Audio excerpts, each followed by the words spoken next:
अधिकार मांगने के लिए आए तो अधिकार तो 20 साल से नहीं मिला। जितने अति पिछड़ा वर्ग के लोग हैं सभी लोगों के मन में ये भाव जागृत हो चुका है कि नीतीश कुमार ने अति पिछड़ा के नाम पर 20 वर्षों तक हमको छला है, धोखा दिया है। उनकी सामाजिक न्याय की सरकार नहीं है। सरकार जो पहले से हम कहते रहे हैं कि 3.5 लोगों की सरकार को कि हमको ठगा गया है, छला गया है, धोखा दिया है, तितर बितर हो गया। सैद्धांतिक आधार पर ध्वस्त हो चुका है, कुछ नहीं। कुशवाहा लोग भाग रहे हैं, तेजी जी के साथ आ रहे हैं। क्या ये भीड़ वोट में तब्दील हो पाएगी? बिल्कुल बिल्कुल। आक्रोश जल्दी परिवर्तित होता है, ये तो बिल्कुल टारगेटेड है।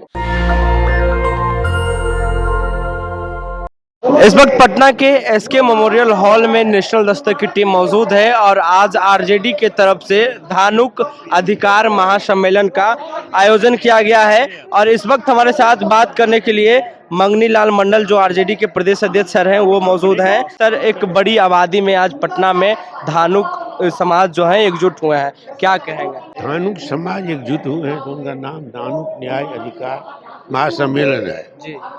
तो ये अधिकार मांगने के लिए आए तो अधिकार तो 20 साल से नहीं मिला जी।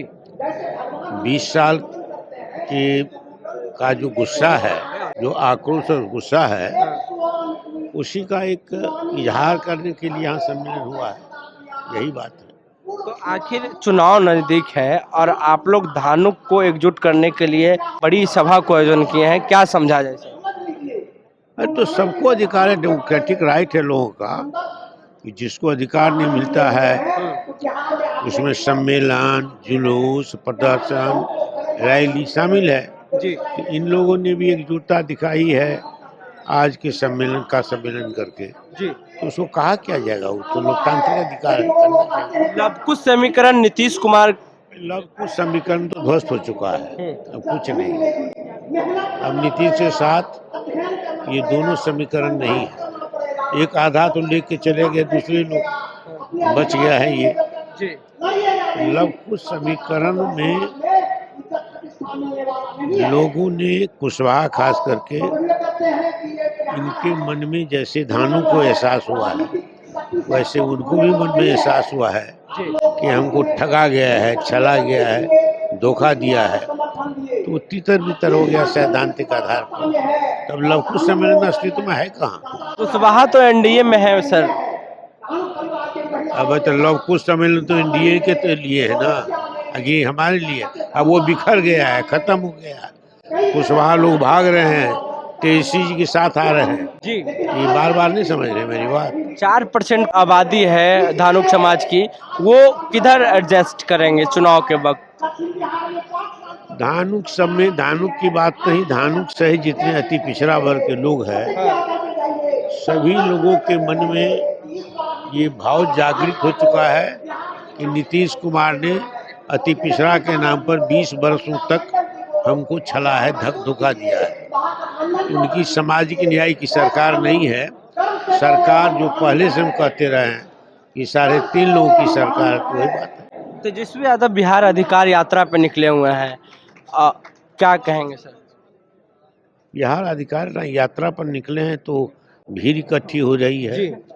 हजारों लाखों की भीड़ सड़क के किनारे, सभा में, और जब उन्होंने वोटर अधिकार सम्मेलन में भाग लिया था उस समय वही स्थिति थी। क्या ये भीड़ वोट में तब्दील हो पाएगी? बिल्कुल बिल्कुल होगा। आक्रोश जल्दी परिवर्तित होता है जी। जो लक्षित गोल रहता, लक्ष्य रहता है उसमें तो बिल्कुल टारगेटेड है। SIR को लेकर क्या मैसेज है जनता के बीच, क्योंकि 16 दिनों तक राहुल गांधी के साथ तेजस्वी यादव पूरे बिहार में यात्रा की है? मामला तो सुप्रीम कोर्ट में है जी। सुप्रीम कोर्ट ने अपने संकेत से, अपने निर्देश से, अपने परीक्षा से, अपने आदेश से ये बता दिया है कि जगह जगह इस मामले से जो काम करना चाहता था वो काम नहीं हो सका अभी तक। धानुक लोग तो एकजुटता है सत्ता के खिलाफ जी। और आज जो सम्मेलन जो आयोजन करता है इन लोगों ने किया है जी, ताकत देने के लिए, शक्ति देने के लिए जी 2 मिनट और उसमें उनका मनोबल और ऊंचा करने के लिए, जी सर। बिहार इसी में के लिए 3% आबादी है धानुक की, 3 नहीं 4.5 है। किसके साथ जाएगी? सत्ता के खिलाफ जाएगा। सत्ता के खिलाफ। लेकिन लवकुश समीकरण की बात होती है सर, लव कुश समीकरण भी ध्वस्त हो चुका है, ध्वस्त हो चुकी है। खत्म हो चुका है। नीतीश कुमार को वोट करते थे पहले धानुक समाज, इस बार किसे वोट करेंगे? तेजस्वी के नेतृत्व में जी। गठबंधन को, राष्ट्रीय जनता दल को करेगा। तो ये थे हमारे साथ बात करने के लिए आरजेडी के प्रदेश अध्यक्ष मंगनी लाल मंडल जी। और आज पटना में धानुक न्याय अधिकार महासम्मेलन का आयोजन किया जा रहा है। तमाम जो मंच पे नेता हैं वो मौजूद हैं, चाहे वो उदय नारायण चौधरी साहब मौजूद हैं, वो भी मौजूद है। तो ये तस्वीर देखिए, तो ये तस्वीर आपको जो है वो पटना के कृष्ण मेमोरियल हॉल से दिखा रहे थे। और मैंने बात किया आरजेडी के प्रदेश अध्यक्ष मंगनी लाल मंडल से, और उनका साफ कहना है कि आने वाले समय में धानुक समाज की जो 4% आबादी है वो चुनाव में परिवर्तन की ओर मूव करेगी। तो अपनी राय नीचे कमेंट बॉक्स में जरूर दें। नेशनल दस्तक के लिए अमन, पटना। नेशनल दस्तक की आपसे गुजारिश है कि अगर इसको बचाना चाहते हैं तो नेशनल दस्तक को सब्सक्राइब करने के लिए रेड कलर के सब्सक्राइब बटन को दबाएं, फिर बेल आइकन की घंटी दबाएं। नेशनल दस्तक को बचाने के लिए बहुत जरूरी है कि हर खबर को शेयर करें, लाइक करें, कमेंट जरूर करें।